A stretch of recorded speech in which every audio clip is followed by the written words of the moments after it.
Aloha champions, and welcome back. Today we are continuing reading Ungifted by Gordon Korman, and today we are on chapter 6. Your learning activity, 1 to 3 sentences, will be written in the description below. So thank you for coming back, and hopefully you're enjoying this story as we continue on to chapter 6. Chapter 6, Uncredited. Mr. Osborne, IQ 132.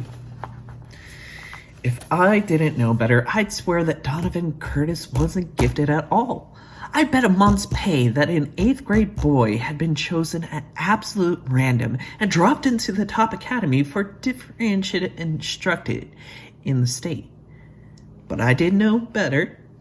Our selection procedure was ironclad. Students had to pass a battery of tests from the State Department of Education, not to mention faculty interviews and even a psychological exam.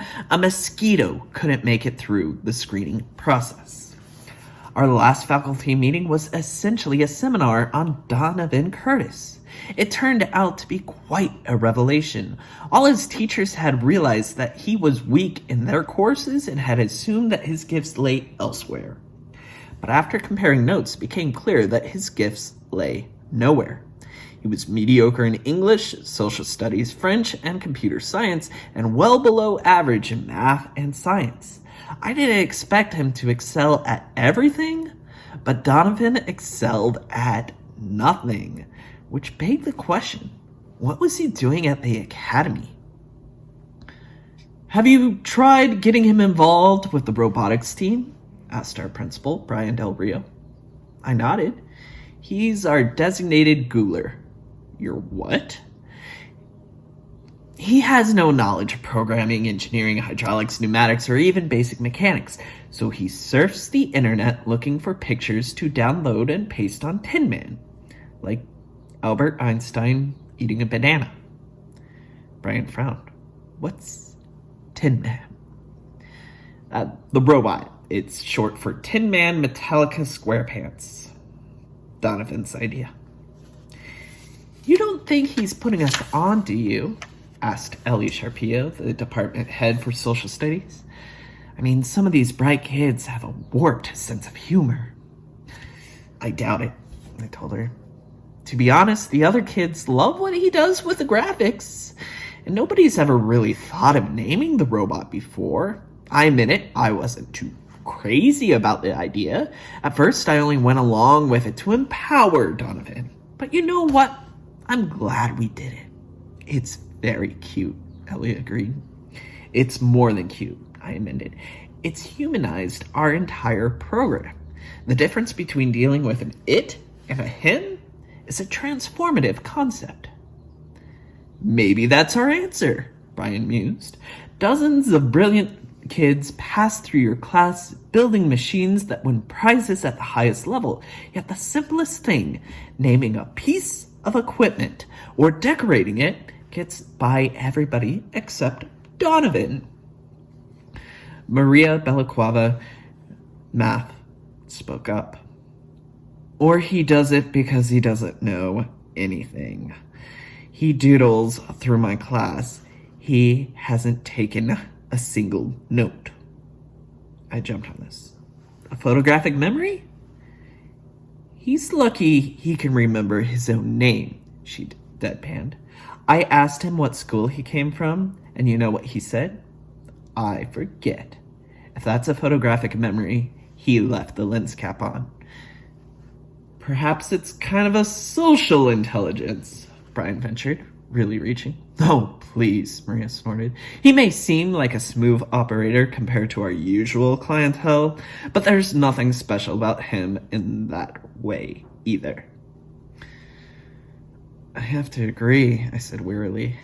I mean, he alienated Abigail on day 1, and he causes a lot of friction in the lab. Latrell feels threatened by him, and JC doesn't know what to make of him. JC doesn't know quite what to make of anyone, Ellie cut in. Chloe comes the closest to understanding him, but they butt heads too, I went on. And as for Noah, Noah's so smart, the most of us can't even begin to imagine what's going on in his head, Maria put in. I sighed. Maybe, but the reverse is also true. Noah can't understand not understanding, and there's Donovan, who understands nothing. To Noah, he's like some exotic space alien who crash-landed in our gifted program. Maybe Noah isn't wrong about that, Maria challenged. Brian's brow furrowed. What are you saying? What if, Maria went on, our much vaunted selection system broke down and sent us your complete average knuckle dragger? Impossible, our principal was adamant. All our kids have strengths and weaknesses. We seem to have a good sense of Donovan's weaknesses. It's a start. Now we have to find his strengths. He wouldn't be here if they didn't exist. As the meeting broke up, he pulled me aside. There's one more thing, he hesitated. You're not going to like it. I sighed. Let me guess. Donovan again? This time, it isn't Donovan. As you may know, all students graduating from middle school are required to complete 1/4 of human growth and development. Human growth and development? I echoed. You mean sex education. He made a face. We haven't called it that. In decades. But what does that have to do with me? I asked. They teach that in 7th grade, don't they? Usually. The principal took a deep breath. However, your kids don't have it. I was horrified. None of them? None of the big names. Euclid, Halloran, Garfinkel, Lee. A few transfers took the equivalent at their old schools, and Donovan's okay. He got the instruction at Hardcastle. How could we miss that? Brian shrugged unhappily. Robotics has always attracted our best and brightest. Anything new and innovative and exciting is thrown at your group. They're always busy, and the last thing anyone thought they needed was to spend hours drawing diagrams of the human body and watching videos on how babies are made. So, what happens now? I asked wearily. I have to drop what I'm doing and spend the rest of the year on sex ed? He shook his head. You need a state certification to teach human growth and development. You're not qualified. So who is? Nobody, Brian told me. Beth Vogel has been coming over from Salem to work with our 7th grade, but she's teaching a full schedule this quarter. The whole district is running on austerity. Staffing is cut to the bone. Believe me, Oz, I've been over this every which way with Dr. Schultz. If there were a way out, we would have found it. The state allows us absolutely zero flexibility. 40 hours under a credentialed teacher with triple time credited for real hands-on experience. They're kids, Brian. Where are they going to get hands-on experience with that? Would we even want them to? We're still working on a few possibilities, he admitted. I mean, they could take the course after school or over summer. Think of the students you're talking about, I pleaded. They take music lessons, learn languages, internet research labs, work with private tutors. They've got their lives scheduled down to the nanosecond. You're going to make them give that all up for sex ed? Human growth and development, he admitted. We ought to be ashamed of ourselves. And he nodded grimly. We are. I was heartsick. What am I going to tell the kids? Don't tell them anything yet. Not till we've explored every option. Privately, I was hoping that one of my colleagues might bail me out on Mission Impossible of Donovan and his hidden talents. Every time another teacher approached me, I expected the eureka moment. I've got it! He's brilliant! I didn't care what came next. Writer, physicist, harpsichord player, linguist, chess master, infrared astronomer. He has total recall, perfect pitch, a knack for language, great potential for spelunking. Anything. It was a cop-out. The answer wasn't going to drop from the sky and land at my feet. I watched him in my own classroom. Why would he be any different anywhere else? Actually, he did less for me than he did for other teachers. At least with his core subjects, he tried and failed. In robotics, all he did was search the internet for graphics to stick on Tin Man. Seriously, to justify the time he spent on Google Images, we would have needed a robot the size of a 20-story building. A convulsive, high-pitched cackling filled the lab. When I went to investigate, I found Donovan at the keyboard and Noah peering over his shoulder, holding on to it. In fact, hysterical with laughter. Noah never laughed. He had a stratospheric IQ with few common sense skills and zero sense of humor. His thinking was as lightning fast and flawlessly accurate, but also 100% literal. I barely recognized him. Convulsed with mirth, breathing hard, his face bright. What is it? Look! He pointed at the screen, bereft of speech. On the screen, a brief video clip showed a barefoot man walking along the edge of a pool. He stubbed his toe on a rubber dog bone and tumbled, arms flailing into the water. Noah pounded on the desk, choking. Chloe appeared at my elbow. It's called YouTube, Noah. Yeah, it's the latest thing, Donovan added. 10 years ago. That's YouTube? Noah was incredulous. I've heard of it, obviously, but I never. Who's that actor? He's brilliant. I really believe that he fell in that pool by accident. I sighed. Of course, a kid like Noah had never explored YouTube before. When he got on a computer, most of us couldn't imagine what he was capable of. What he wasn't capable of was ordinary things. He's not an actor, I explained patiently. He's a regular person, and anyone can post a home video on YouTube. He was wide-eyed. Anyone? And anyone can watch it, Donovan confirmed. Noah may have started the day a YouTube novice, but by the end of the period, he could have written a doctoral dissertation on it. Such was the power of his intellect. He took Donovan's seat at the computer and disappeared into the site, reappearing only occasionally to explain the math behind his estimate of the total number of videos, over 800 million, or about the time that it would take to watch them all, more than 600 years. Assuming, of course, on average duration of 20 to 25 seconds each, he concluded, I'll be more precise when I've had a few weeks to study it. Way to go, Abigail told Donovan savagely. Noah should be curing diseases and changing the world, not watching some dimwit falling into a pool. Give the guy a break from his brain, Donovan argued. What's the last time anybody saw him so psyched about something? I had to give Donovan that. For all Noah's incredible abilities, the boy would fail out of school if his teachers were to let him. Donovan alone had managed to engage him. Could that be a kind of giftedness in it of itself?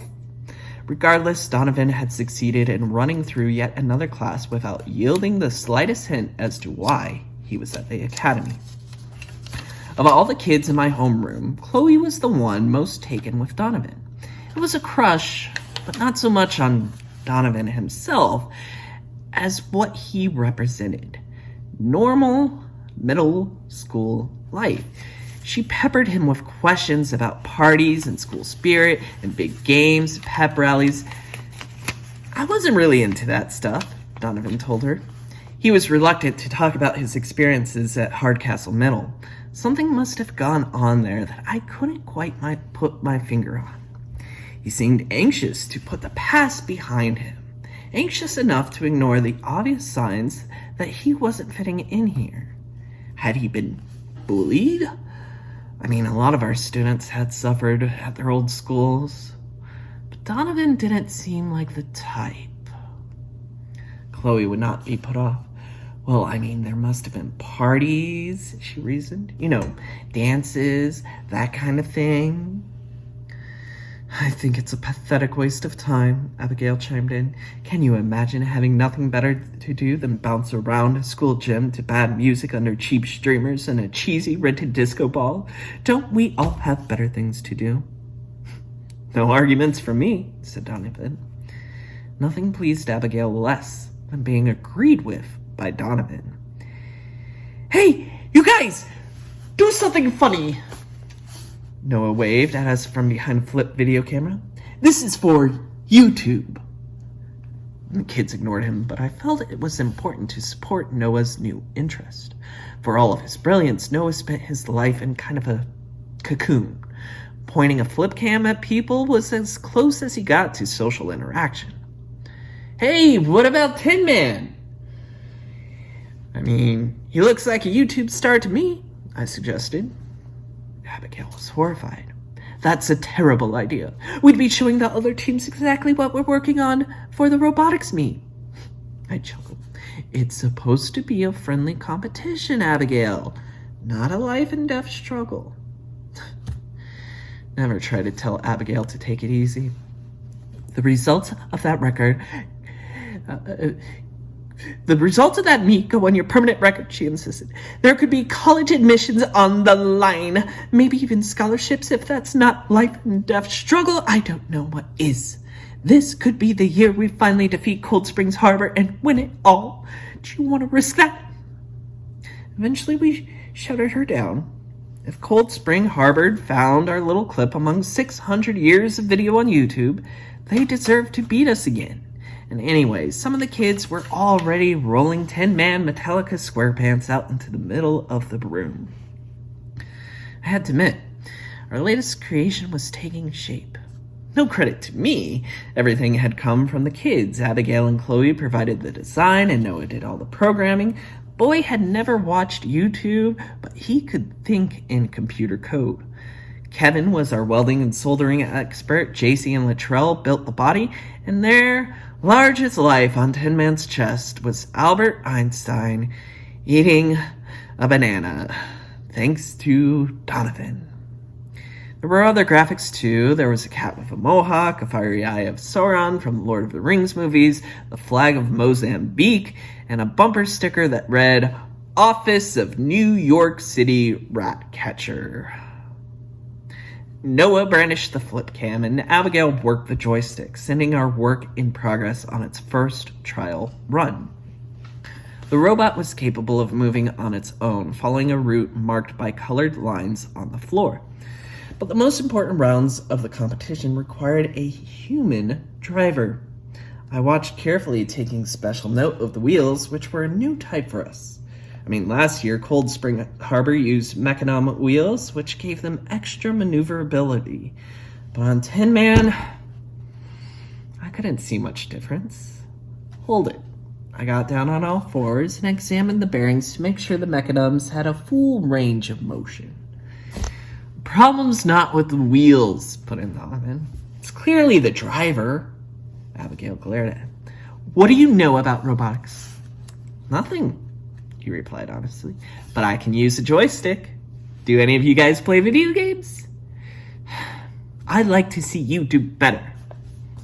With a casual shrug, he held out his hands for the controller. Eyes shooting sparks, Abigail relinquished it, and Donovan put Tin Man through his paces. I watched in amazement. The robot fairly danced around the lab, the lift mechanism moving easily. The mechanisms worked like magic, changing direction instantly with a flick of Donovan's wrist. The kids broke into cheers. They mobbed Donovan, begging him to be our operator at the meet. all except Abigail. She stood rooted to the floor, fuming. I got it! Noah lowered the camera and ran for the computer to upload his very first YouTube video. And me? Well, I was thrilled for the team and tantalized at the prospect of finally giving Cold Spring Harbor a run for their money. But I also realized that my chief problem was no closer to a solution. Being good with a joystick because of hundreds of hours of playing video games was not the kind of talent that got a student into the Academy for Academic Distinction. What was Donovan Curtis doing in this gifted program? All right, that concludes the reading of Chapter 6 in Ungifted by Gordon Korman. Thanks for tuning in. Your learning activity is posted down in the description below. Thank you for watching. I'll see you in the next video. Stay awesome.